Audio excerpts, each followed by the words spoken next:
Good morning, class. So today topics is type of computers.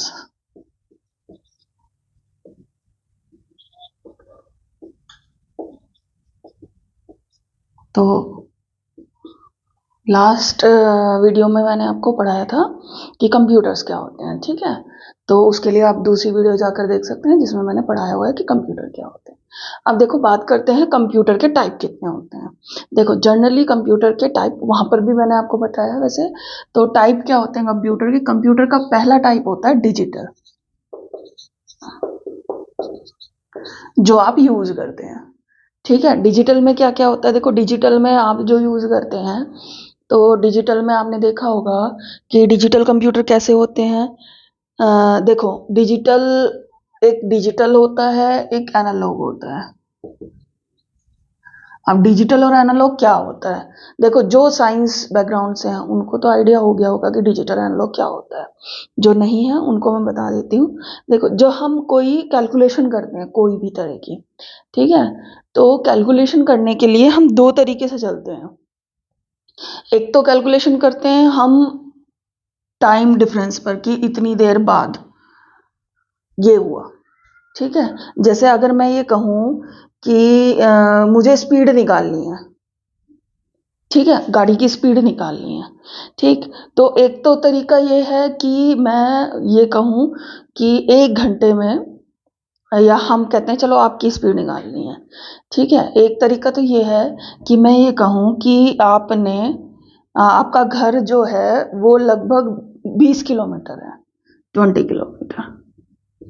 तो ये क्या कहलाएगा? ये कहलाएगा डिस्टेंस, डी, ठीक है। दूसरा होता है, दूसरा क्या है कि मैं ये कहूँ कि आपको आपके घर जाने में कितना टाइम लगता है। आपने कहा कि मुझे घर जाने में लगते हैं 30 मिनट, ठीक है, 30 मिनट लगते हैं। तो 30 मिनट जब आपको लगते हैं तो 30 मिनट का मतलब हो गया कि आपको लगता है, देखो, जब हम बात किलोमीटर में करते हैं तो हम टाइम को आर में लेकर चलते हैं, तो 30 मिनट इज इक्वल टू हो गया 1/2 आवर, ठीक है। 1/2 कह लो, या आप इसको 0.5 आवर भी कह सकते हो, ठीक है। तो अब क्या है, देखो, अब हमें निकालना है, इससे हमें निकालना है क्या? हमें निकालनी है स्पीड। और स्पीड क्या कहती है? स्पीड कहती है कि डिस्टेंस अपॉन टी कर दो, तो स्पीड निकल आएगी आपकी किसी भी चीज की। तो डिस्टेंस कितना है आपका? 20 किलोमीटर। और टाइम कितना लगा आपको? 1/2 आवर। तो हाफ आवर को अगर 0.5 लिखें, या 1/2 भी लिख सकते हैं, तो हम पॉइंट यहाँ से हटाकर यहाँ 10 लिख देंगे, ठीक है। और इस ये कितना आ जाएगा आपका? 4। तो कितनी आ गई आपकी स्पीड? 40 kilometre per hour. ये आपकी स्पीड आ गई, ठीक है। तो ये एक आपकी एवरेज स्पीड आई। क्या आप जो आधा घंटा चले हैं उस आधा घंटा में सेम स्पीड पर चले, 40 किलोमीटर प्रति घंटे की स्पीड पर चले? नहीं। आप कभी आपकी गाड़ी कभी 20 पर चली होगी, कभी 50 पर चली होगी, कभी 80 पर भी चली होगी, ठीक है। तो 40 किलोमीटर पर आवर जो आई, एक एवरेज स्पीड आई, एक टाइम फ्रेम पर ली हमने। तो जब हम टाइम फ्रेम लेते हैं, कोई टाइम पर चीज़ों को वो करते हैं कैलकुलेट, जैसे यहाँ हमने हाफ आवर पे किया, तो उसको कहते हैं हम डिजिटल कैलकुलेशन, ठीक है, एक टाइम फ्रेम पर कर रहे हैं। अब वहीं पर अगर मैं ये कहूँ कि आपसे मैं पूछूं कि जैसे आप निकले यहाँ से 10 बजे निकले, ठीक है। तो 10 बजे निकलने के बाद आप, अब मैं आपसे कहूँ कि 10 बज के 5 मिनट पे आपकी स्पीड क्या थी, ये बताओ, ठीक है। तो आप इस फॉर्मूले से निकाल सकते हैं? निकाल सकते हो? नहीं निकाल सकते। उस टाइम पर आपको क्या देखना पड़ेगा?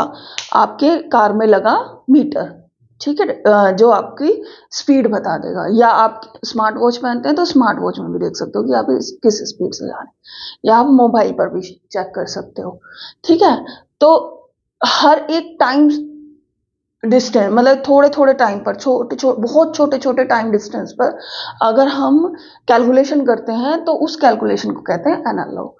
तो डिजिटल, अगर हम ग्राफ की बात करें, साइंस वाले स्टूडेंट समझ सकते हैं इसको, कि अगर हम ग्राफ की बात करें तो डिजिटल ग्राफ कुछ ऐसा बनेगा कि मतलब हम एक टाइम तक ऐसे चल रहे थे, उसके अकॉर्डिंग हमारा स्पीड जो थी ये अगर इसे मैं टाइम कहूँ और इसको कहूँ स्पीड, ठीक है, तो इतने टाइम पर ये स्पीड थी मेरी, बस इतने टाइम पर ही, मतलब वो इतनी देर यही स्पीड रही। बट नॉर्मली ऐसा नहीं होता। नॉर्मली क्या होता है, जब हम कार चलाते हैं तो क्या एक पर्टिकुलर स्पीड ही रख पाते हैं? कभी हमें एक्सीलेटर दबाना पड़ जाता है, कभी, ठीक है, कभी उसको ब्रेक को दबाना पड़ जाता है।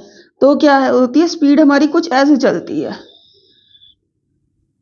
कभी कभी ऐसे, कभी ऐसे, तो इस तरीके से चलती है।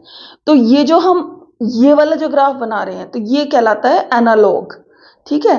तो जब हम हर थोड़ी थोड़ी देर, मतलब थोड़ी थोड़ी देर का मतलब मान के चलो कि बिल्कुल मतलब बहुत कम टाइम फ्रेम पर कैलकुलेशन करते हैं, तो उसको एनालॉग कहते हैं, ठीक है। कुछ कुछ लेवल पर अगर हम बहुत ज्यादा छोटे की बात, अगर मैं ये कहती हूँ कि आप 10 मिनट पर कैलकुलेट कर लो स्पीड, तो वो 10 मिनट पर एनालॉग नहीं कहलाएगा, क्योंकि हम जो है सेकंड पर भी कैलकुलेट कर सकते हैं मशीनों के द्वारा।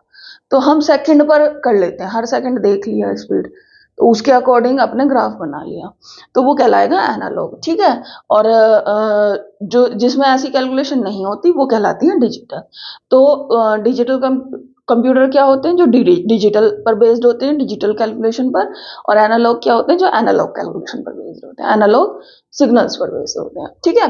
अब क्या करते हैं, देखो, और इनकी जरूरत कैसे पड़ती है, मान लीजिए आपका कंप्यूटर है, आप जो कंप्यूटर यूज करते हो उसमें आपने कुछ करना है, आपने एक प्रोग्राम डाला और उसको रन कर दिया, ठीक है, तो वो रन होगा, आपको आउटपुट मिल जाएगा, तो डिजिटल हो गया, मतलब आप कैलकुलेट भी कर रहे हो तो डिजिटली कैलकुलेट करके दिखा देगा आपको, ठीक है।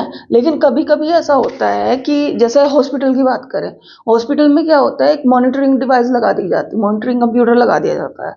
जब पेशेंट भर्ती होता है तो उस पर एक मॉनिटरिंग कंप्यूटर, वो उसकी हार्ट बीट कंटिन्यूअसली चेक करता रहता है, ठीक है। तो वहां आपका डिजिटल काम नहीं करेगा, डिजिटल की स्पीड बहुत स्लो हो जाएगी, तो वहां पर आपको एनालॉग की जरूरत। तो एनालॉग थोड़ा महंगा होता है, क्योंकि इसमें देखो हार्डवेयर भी ज्यादा अच्छा लगाना पड़ेगा, सॉफ्टवेयर, ठीक है। तो नॉर्मल वर्क के लिए हम डिजिटल यूज कर लेते हैं, और जहां हमें कंटिन्यूअस कोई कैलकुलेशन करनी होती है वहां हम एनालॉग यूज कर लेते हैं। और कभी कभी ऐसा होता है कि हमें दो एक ही जगह पर दोनों चीजों की जरूरत होती है, मतलब जब नॉर्मल चल रहा है तो नॉर्मल डिजिटल कर लो, ठीक है, कभी कभी एनालॉग भी चाहिए, तो उसमें हम यूज करते हैं हाइब्रिड, ठीक है। जैसे आप आपके हो गए, मान लीजिए आप एक स्पेस सेंटर में काम करते हैं, वहां एक रॉकेट लॉन्च वाले सिस्टम पर आप काम कर रहे हैं, ठीक है, तो वहां जनरली जो आप कैलकुलेशन कर रहे हैं वो आप डिजिटल कर सकते हैं। लेकिन जिस टाइम रॉकेट लॉन्च हो रहा है उस टाइम जो आपको कैलकुलेशन करनी है वो क्या होगी, वो एनालॉग होनी चाहिए। तो क्या फिर आप सिस्टम चेंज करोगे? नहीं, आप सेम सिस्टम पर काम कर लोगे, क्योंकि आपने उसको हाइब्रिड बनाया हुआ है, ठीक है। तो जर्नल यूज में आप कौन से कंप्यूटर यूज करते हैं? डिजिटल। तो डिजिटल के और क्या क्या टाइप होते हैं? डिजिटल के 4 टाइप होते हैं। डिजिटल के टाइप में आते हैं, सबसे पहले आते हैं माइक्रो, उसके बाद आते हैं मिनी, उसके बाद आते हैं मेन फ्रेम, और फिर आते हैं सुपर कंप्यूटर, ठीक है। तो ये टाइप होते हैं आपके डिजिटल कंप्यूटर के, ठीक है। डिजिटल माइक्रो कंप्यूटर कौन से होते हैं? देखो, जिस जिस कंप्यूटर में माइक्रो प्रोसेसर लगा हो उसे कहते हैं माइक्रो कंप्यूटर। तो छोटा होगा, छोटा कितना छोटा होगा? छोटा इतना होगा जैसे आपका लैपटॉप होता है, ठीक है। आपके मोबाइल में भी माइक्रो प्रोसेसर लगा है, आपकी वॉच में भी माइक्रो प्रोसेसर लगा है, आपके टैबलेट में भी माइक्रो प्रोसेसर, तो सारे ही क्या कहलाएंगे? Micro computer. तो पहला टाइप हो गया माइक्रो कंप्यूटर। उसके बाद आते हैं मिनी, ठीक है। तो मिनी की जो होती है, मिनी में एक तो माइक्रो प्रोसेसर नहीं लगाते, मिनी में लगाते हैं प्रोसेसर, ठीक है। दूसरा इसकी स्पीड और वर्कलोड, ऑपरेशन, ये करने की कैपेबिलिटी माइक्रो से ज्यादा होती है, तो इसलिए इसको कहते हैं मिनी कंप्यूटर। मिनी के बाद आते हैं मेन फ्रेम, जहां हमको और ज्यादा स्पीड चाहिए, और ज्यादा कैलकुलेशन करनी है, वहां हम यूज करते हैं मेन फ्रेम। जैसे मिनी अगर मैं बात करूं तो ज्यादातर हम एनालॉग में मिनी का भी यूज कर लेते हैं, ठीक है। मेन फ्रेम अगर हमें हाई स्पीड चाहिए, हाई कैलकुलेशन चाहिए, तो हम मेन फ्रेम। और हमें बहुत ज्यादा डाटा हैंडल करना है, बहुत ज्यादा कैलकुलेशन कर, बहुत ज्यादा सब कुछ करना है, तो हम किनका यूज करते हैं? Super computer. तो 4 तरह के आपके कंप्यूटर होते हैं, माइक्रो, मिनी, मेन फ्रेम और सुपर। अगर मैं इनकी एग्जैक्ट वो बताऊं आपको, एक मिनट,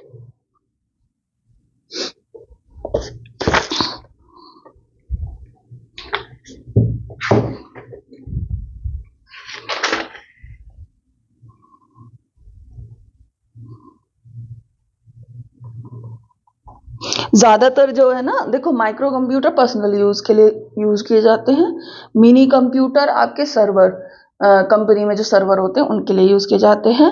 मेन फ्रेम जो है वो ज़्यादातर जो जहाँ मल्टी यूज़र काम होना है, जहाँ एक ही सिस्टम पर कई लोग काम कर रहे हैं, वहाँ पर यूज़ किए जाते हैं। सुपर कंप्यूटर ज़्यादातर आपके रिसर्च वर्क में यूज़ किए जाते हैं, क्योंकि ये बहुत ज़्यादा हाई स्पीड होते हैं। तो ये सारे हो गए आपके टाइप ऑफ कंप्यूटर। ठीक है, आज की क्लास यहीं ओवर करते हैं।